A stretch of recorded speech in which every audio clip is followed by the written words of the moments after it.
ನಮಸ್ತೆ ಎಲ್ರಿಗೂ. ಎಲ್ಲರೂ ಹೇಗಿದ್ದೀರಾ? ಎಲ್ಲರೂ ಚೆನ್ನಾಗಿದ್ದೀರಾ ಅಂತ ಭಾವಿಸ್ತಾ welcome back to my Geetha J vlogs channel. ನಾನು ನಿಮ್ಮ ಸಂಗೀತ. ಈ ಒಂದು ವಿಡಿಯೋದಲ್ಲಿ ಈ ಒಂದು ವಾರಾಹಿ ತಾಯಿಯ ಮಂತ್ರವನ್ನು ಪಠಿಸ್ತಾ ಬರೋದ್ರಿಂದ ನಮ್ಮ ಜೀವನದಲ್ಲಿ ಯಾವುದೇ ರೀತಿಯ ಒಂದು ಮಾಟ ಮಂತ್ರ ಸಮಸ್ಯೆ ಆಗಿರಬಹುದು ಅಥವಾ ಹಣಕಾಸಿನ ತೊಂದರೆಗಳಾಗಿರಬಹುದು, ಇವಿಷ್ಟು ದೂರ ಆಗುತ್ತೆ ಅಂತಲೇ ಹೇಳ್ಬಹುದು. ಇನ್ನು ಆ ಮಂತ್ರವನ್ನು ನಾವು ಹೇಗೆ ಪಠಿಸ್ಬೇಕು, ಯಾವ ಸಮಯದಲ್ಲಿ ಪಠಿಸ್ಬೇಕು, ಇದಕ್ಕಿರುವಂಥ ನಿಯಮಗಳು ಏನು ಅನ್ನೋದನ್ನು ಎಲ್ಲವನ್ನು ಕೂಡ ಈ ಒಂದು ವಿಡಿಯೋದಲ್ಲಿ ತಿಳ್ಕೊಳ್ಳೋಣ. ಹಾಗೆ ವಿಡಿಯೋವನ್ನು ಎಲ್ಲೂ ಕೂಡ ನೀವು ಸ್ಕಿಪ್ ಮಾಡದೆ ನೋಡೋದ್ರಿಂದ ಇದ್ರ ಬಗ್ಗೆ ಸಂಪೂರ್ಣವಾದ ಮಾಹಿತಿಯನ್ನು ನೀವು ಪಡ್ಕೋಬಹುದಾಗಿರುತ್ತೆ. ಇನ್ನು ವಾರಾಹಿ ತಾಯಿಯನ್ನು ನಾವು ನಿಷ್ಠೆಯಿಂದ, ಶ್ರದ್ಧಾ ಭಕ್ತಿಯಿಂದ, ಪ್ರೀತಿಯಿಂದ ಆರಾಧನೆ ಮಾಡುತ್ತಾ ಬರೋದ್ರಿಂದ ವಾರಾಹಿ ತಾಯಿಯ ಅನುಗ್ರಹ ನಮ್ಮ ಮೇಲೆ ಬೇಗನೆ ಆಗುತ್ತೆ ಅಂತಲೇ ಹೇಳ್ಬೋದು.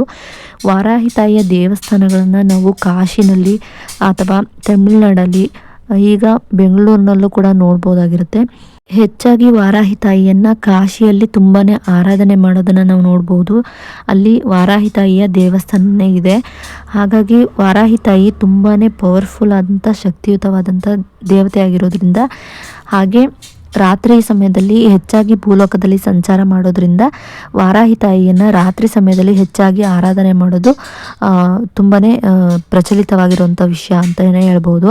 ಯಾಕಂದರೆ ರಾತ್ರಿ ಸಮಯದಲ್ಲಿ ಆರಾಧನೆ ಮಾಡೋದ್ರಿಂದ ಬೇಗ ತಾಯಿ ನಮಗೆ ಅನುಗ್ರಹವನ್ನು ಮಾಡ್ತಾಳೆ ಅಂತ ರಾತ್ರಿ ಸಮಯದಲ್ಲಿ ವಾರಾಹಿ ತಾಯಿಯನ್ನು ಆರಾಧಿಸಲಾಗುತ್ತೆ.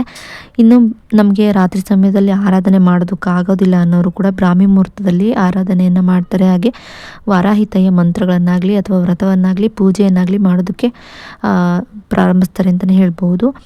ಇನ್ನು ವಾರಾಹಿ ತಾಯಿಯ ಮಂತ್ರಗಳನ್ನಾಗಲಿ ಅಥವಾ ಪೂಜೆಯನ್ನಾಗಲಿ ಮಾಡೋ ಮುಂಚೆ ನೀವು ಶುದ್ಧವಾಗಿರಬೇಕಾಗುತ್ತೆ. ಸ್ನಾನ ಮಾಡಿ ಮಡಿ ಹುಟ್ಟಿ ಶುದ್ಧವಾದ ಸ್ಥಳದಲ್ಲಿ ನೀವು ಆ ವಾರಾಹಿ ತಾಯಿಯ ಫೋಟೋ ಅಥವಾ ವಿಗ್ರಹ ಇದ್ಯಾವುದೂ ಇಲ್ಲ ಅಂದರೂ ಕೂಡ ಒಂದು ಮಣ್ಣಿನ ಹಣತೆಯನ್ನು ಇಟ್ಟು ಅದನ್ನೇ ವಾರಾಹಿ ತಾಯಿ ಅಂತ ಅಂದ್ಕೊಂಡು ನೀವು ಪೂಜೆಯನ್ನು ಅಥವಾ ವ್ರತವನ್ನು ಮಾಡ್ಬೋದಾಗಿರುತ್ತೆ, ಅಥವಾ ಮಂತ್ರ ಪಠಣೆಗಳನ್ನು ಕೂಡ ಮಾಡ್ಬೋದಾಗಿರುತ್ತೆ. ಇದ್ಯಾವುದೋ ಇಲ್ಲ, ನಾವು ಇದ್ಯಾವುದು ಮಾಡ್ದೇ ಮಂತ್ರಗಳನ್ನ ಪಠಿಸ್ಬೋದಾ ಅಂತ ಅಂದರೆ, ನಾರ್ಮಲ್ಲಾಗಿ ನೀವು ನಾನ್ ವೆಜ್ ಏನು ತಿಂದಿಲ್ಲ ಅಂದರೆ ಕೈಕಾಲು ಮುಖ ತೊಳ್ಕೊಂಡು ಮಂತ್ರಗಳನ್ನ ಪಠಿಸ್ಬೋದಾಗಿರುತ್ತೆ. ಒಂದು ಶುದ್ಧವಾದ ಸ್ಥಳದಲ್ಲಿ ಕೂತ್ಕೊಂಡು ನೀವು ಮಂತ್ರಗಳನ್ನ ಪಠಿಸ್ಬೋದಾಗಿರುತ್ತೆ, ಅಥವಾ ದೇವರ ಮನೆಯಲ್ಲಾದರೂ ಕೂತ್ಕೊಂಡು ನೀವು ಮಂತ್ರಗಳನ್ನು ಪಠಿಸ್ಬೋದಾಗಿರುತ್ತೆ. ನಾನ್ ವೆಜ್ ಏನಾದರೂ ನೀವು ತಿಂದಿದ್ದೀನಿ ಅಂದರೆ ಸ್ನಾನ ಮಾಡಿನೇ ನೀವು ವ್ರತವನ್ನಾಗಲಿ ಅಥವಾ ಒಂದು ಮಂತ್ರ ಪಠಣೆಯನ್ನಾಗಲಿ ಮಾಡ್ಬೋದಾಗಿರುತ್ತೆ. ಇನ್ನು ಹೆಣ್ಮಕ್ಳಾದರೆ ಮುಟ್ಟದಂಥ ಸಮಯದಲ್ಲಿ ನೀವು ಈ ಒಂದು ವ್ರತ ಆಗಲಿ ಅಥವಾ ಪೂಜೆ ಆಗಲಿ ಅಥವಾ ಮಂತ್ರ ಪಠಣೆಗಳನ್ನಾಗಲಿ ಮಾಡಬೇಡಿ ಅಂತಲೇ ಹೇಳ್ತೀನಿ. ಯಾಕಂದರೆ ವಾರಾಹಿ ತಾಯಿ ತುಂಬಾ ಪವರ್ಫುಲ್ ಆಗಿರೋದ್ರಿಂದ ನಿಮ್ಮ ಒಳ್ಳೆಯದಕ್ಕಾಗಿ ನೀವು ಬೇಡ್ಕೊಬೇಕಾಗುತ್ತೆ. ಬೇರೆಯವರ ಕೆಡುಕಿಗಾಗಿ ನೀವು ಒಂದು ಪೂಜೆನಾಗಲಿ ವ್ರತನಾಗಲಿ ಮಂತ್ರ ಪಠಣೆನಾಗಲಿ ಮಾಡೋದ್ರಿಂದ ಅದು ನಿಮಗೆ ರಿವರ್ಸ್ ಆಗುತ್ತೆ ಅಂತಲೇ ಹೇಳ್ಬೋದು. ಯಾಕಂದರೆ ನಿಮ್ಮ ಯಶಸ್ಸಿಗೆ, ನಿಮ್ಮ ಒಂದು ತೊಂದರೆಗಳಿಗೆ, ನಿಮ್ಮ ಒಂದು ಸಮಸ್ಯೆಗಳನ್ನು ಬಗೆಹರಿಸ್ಕೊಳ್ಳೋದಕ್ಕೋಸ್ಕರ ನೀವು ವಾರಾಹಿ ತಾಯಿಯನ್ನು ಆರಾಧನೆ ಮಾಡಬೇಕಾಗುತ್ತೆ. ಬೇರೆಯವರು ಹಾಳಾಗಲಿ ಅಥವಾ ಬೇರೆಯವರು ಉದ್ಧಾರ ಆಗ್ತಿದ್ದಾರೆ ಅವ್ರನ್ನ ನೋಡಿ ನೀವು ಹೊಟ್ಟೆ ಕಿಚ್ಚುಪಟ್ಕೊಂಡು ಈ ರೀತಿ ಮಂತ್ರಗಳನ್ನ ಪಠಣೆ ಮಾಡೋದಾಗಲಿ ಅಥವಾ ವ್ರತಗಳನ್ನು ಮಾಡೋದಾಗಲಿ ಮಾಡಿದ್ರೆ ಅದು ನಿಮಗೆ ರಿವರ್ಸ್ ಆಗುತ್ತೆ ಅಂತಲೇ ಹೇಳ್ಬೋದು. ಇನ್ನು ವಾರಾಹಿ ತಾಯಿಯ ಮಂತ್ರಗಳನ್ನು 108 ಬಾರಿ ಪಠಿಸ್ಬೇಕಾಗುತ್ತೆ. ನಮಗೆ 108 ಬಾರಿ ಪಠಿಸೋದಕ್ಕಾಗೋದಿಲ್ಲ ಅನ್ನೋರು ಕೂಡ 108 ಬಾರಿ ಒಂದು ಬುಕ್ಕನ್ನು ಇಟ್ಕೊಂಡು ಆ ಮಂತ್ರಗಳನ್ನು ಬರಿಬಹುದಾಗಿರುತ್ತೆ. ಪಠಿಸೋದ್ರಿಂದ ಅಥವಾ ಬುಕ್ಕಲ್ಲಿ ಬರೆಯೋದ್ರಿಂದ ಎರಡರಿಂದನೂ ಕೂಡ ಒಂದೇ ರೀತಿಯ ಸಮನಾದ ಫಲಗಳನ್ನು ನಾವು ಪಡ್ಕೋಬಹುದಾಗಿರುತ್ತೆ.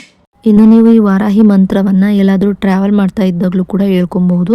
ಅಂದರೆ ನೀವು ಸ್ನಾನ ಮಾಡಿದರೆ, ಶುದ್ಧರಾಗಿದ್ದರೆ ಮಾತ್ರ ಹೇಳ್ಕೊಳ್ಳಿ. ನಾನ್ ವೆಜ್ ಏನಾದರೂ ತಿಂದಿದ್ರೆ ನೀವು ಹೇಳ್ಕೊಬೇಡಿ.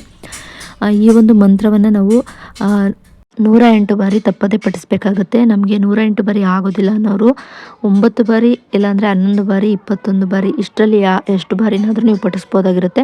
ಹಾಗೆ ವಾರಾಹಿ ತಾಯಿಯ ಮಂತ್ರಗಳನ್ನು ಪಠಿಸೋದಾಗಲಿ ಅಥವಾ ವ್ರತವನ್ನು ಮಾಡೋದಾಗಲಿ ಒಂದು ಮಂಡಲದ ರೀತಿಯಲ್ಲಿ ಮಾಡಬೇಕಾಗುತ್ತೆ. ನೀವು ಒಂದು ಮಂಡಲ ರೀತಿಯಲ್ಲಿ ಮಾಡ್ತಾ ಬರೋದ್ರಿಂದ ನೀವೇ ನಿಮ್ಮ ಮನೆಯಲ್ಲಿ ಪಾಸಿಟಿವ್ ಎನರ್ಜಿನ ನೋಡ್ಬೋದು, ಸಮಸ್ಯೆಗಳು ಬಗೆಹರಿಯೋದನ್ನು ನೋಡಬಹುದು. ಹಾಗೆ ನಿಮ್ಮ ಹಣಕಾಸಿನ ತೊಂದರೆಗಳು ಕೂಡ ದೂರ ಆಗಿ ನಿಮ್ಮ ಹಣದ ಹರಿವು ಹೆಚ್ಚಾಗೋದನ್ನು ನೀವು ನೋಡ್ಬೋದು. ಹಾಗೆ ಈ ಒಂದು ವ್ರತಗಳನ್ನಾಗಲಿ ಪೂಜೆಯನ್ನಾಗಲಿ ಮಂತ್ರ ಪಠಣೆಯನ್ನಾಗಲಿ ಮಾಡುವಾಗ ಪಾಸಿಟಿವ್ ಮೈಂಡ್ಸೆಟ್ಟಲ್ಲಿ ಇಟ್ಕೊಂಡು ನೀವು ಬ್ರಾಹ್ಮಿ ಮುಹೂರ್ತದಲ್ಲಿ ಹೆಚ್ಚಾಗಿ ಪಠಿಸಿ ಅಂತಲೇ ಹೇಳ್ತೀನಿ. ಯಾಕಂದರೆ ಆವಾಗ ಮೈಂಡು ಪೀಸ್ಫುಲ್ ಆಗಿರುತ್ತೆ. ಆಗ ನಿಮಗೆ ಯಾವುದೇ ಒಂದು ರೀತಿಯ ಅಡೆತಡೆಗಳು ಇರೋದಿಲ್ಲ. ಹಾಗಾಗಿ ಆವಾಗ ನೀವು ಪಾಸಿಟಿವ್ ಆಗಿ ಎಲ್ಲವನ್ನು ಕೂಡ ಪಠಿಸ್ತಾ ಬರೋದ್ರಿಂದ ನಿಮಗೆ ಪಾಸಿಟಿವ್ ಆಗಿ ಎಲ್ಲವನ್ನು ಕೂಡ ಆಕರ್ಷಣೆ ಮಾಡೋ ಒಂದು ಶಕ್ತಿ ನಿಮಗೆ ಸಿಗುತ್ತೆ ಅಂತಲೇ ಹೇಳ್ಬೋದು. ಇನ್ನು ಆ ಮಂತ್ರ ಯಾವುದು ಅಂತ ತಿಳ್ಕೊಳ್ಳೋದಾದರೆ, ಮಂತ್ರ ಬಂದು ಹೀಗಿರುತ್ತೆ: ಅಶ್ವರೂಢ ಅಪರಾಜಿತ, ಅಶ್ವರೂಢ ಅಪರಾಜಿತ, ಅಶ್ವರೂಢ ಅಪರಾಜಿತ, ಅಶ್ವರೂಢ ಅಪರಾಜಿತ, ಅಶ್ವರೂಢ ಅಪರಾಜಿತ, ಅಶ್ವರೂಢ ಅಪರಾಜಿತ, ಅಶ್ವರೂಢ ಅಪರಾಜಿತ, ಅಶ್ವರೂಢ ಅಪರಾಜಿತ ಅಶ್ವರೂಢ ಅಪರಾಜಿತ ಅಶ್ವರೂಢ ಅಪರಾಜಿತ ಅಶ್ವರೂಢ ಅಪರಾಜಿತ ಅಶ್ವರೂಢ ಅಪರಾಜಿತ ಅಶ್ವರೂಢ ಅಪರಾಜಿತ ಅಶ್ವರೂಢ ಅಪರಾಜಿತ ಅಶ್ವರೂಢ ಅಪರಾಜಿತ ಅಶ್ವರೂಢ ಅಪರಾಜಿತ ಅಶ್ವರೂಢ ಅಪರಾಜಿತ ಅಶ್ವರೂಢ ಅಪರಾಜಿತ ಅಶ್ವರೂಢ ಅಪರಾಜಿತ ಅಶ್ವರೂಢ ಅಪರಾಜಿತ ಅಶ್ವರೂಢ ಅಪರಾಜಿತ. ಈ ರೀತಿಯಾಗಿ ನೀವು 108 ಬಾರಿ ಮಂತ್ರವನ್ನು ಪಠಿಸೋದಾಗಲಿ ಅಥವಾ ಬರ್ಕೊಂಡು ಬರೋದಾಗಲಿ ಮಾಡೋದ್ರಿಂದ ನಿಮ್ಮ ಜೀವನದಲ್ಲಿರುವಂಥ ಆರ್ಥಿಕ ಸಮಸ್ಯೆಗಳು, ಮಾಟಮಂತ್ರದ ಸಮಸ್ಯೆಗಳು ಕೂಡ ದೂರ ಆಗುತ್ತೆ ಅಂತ ನಾನು ಹೇಳ್ತಾ, ಈ ಒಂದು ವಿಡಿಯೋ ನಿಮಗೆ ಇಷ್ಟ ಆದರೆ ಲೈಕ್ ಮಾಡಿ, ಶೇರ್ ಮಾಡಿ, ಕಮೆಂಟ್ ಕೂಡ ಮಾಡಿ. ಇನ್ನಷ್ಟು ಇಂತಹ ವಿಡಿಯೋಗಳನ್ನು ನೀವು ನೋಡಬೇಕು ಅಂದರೆ ನನ್ನ ಗೀತಾಜಿ ವ್ಲಾಗ್ಸ್ ಚಾನಲ್ನ ಸಬ್ಸ್ಕ್ರೈಬ್ ಮಾಡ್ಕೊಂಡು ವಿಡಿಯೋ ನೋಡಿ. ಸಬ್ಸ್ಕ್ರೈಬ್ ಪಕ್ಕ ಬೆಲ್ಲೈಕನ್ ಬಟನ್ ಇರುತ್ತೆ, ಅಲ್ಲಿ ಆಲ್ ಆಪ್ಷನ್ ಮೇಲೆ ಕ್ಲಿಕ್ ಮಾಡಿದ್ರೆ ನಾನು ಯಾವುದೇ ರೀತಿ ವಿಡಿಯೋ ಮಾಡಿ ಅಪ್ಲೋಡ್ ಮಾಡಿದ್ರೂ ಕೂಡ ನಿಮಗೆ ನೋಟಿಫಿಕೇಷನ್ ಮೂಲಕ ಮೊದಲು ಬಂದು ತಲುಪುತ್ತೆ.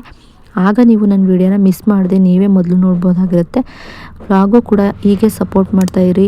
ಈ ವಿಡಿಯೋಗೆ ಹೇಗೆ ಸಪೋರ್ಟ್ ಮಾಡ್ತಿದ್ದೀರಾ ವ್ಲಾಗು ಕೂಡ ಹಾಗೆ ಸಪೋರ್ಟ್ ಮಾಡ್ತಾಯಿರಿ. ಮಧ್ಯ ವ್ಲಾಗು ಕೂಡ ಬರ್ತಾ ಇರುತ್ತೆ. ಇನ್ನು ವಿಡಿಯೋ ನೋಡಿದ್ದಕ್ಕಾಗಿ ಥ್ಯಾಂಕ್ ಯು ಫಾರ್ ವಾಚಿಂಗ್.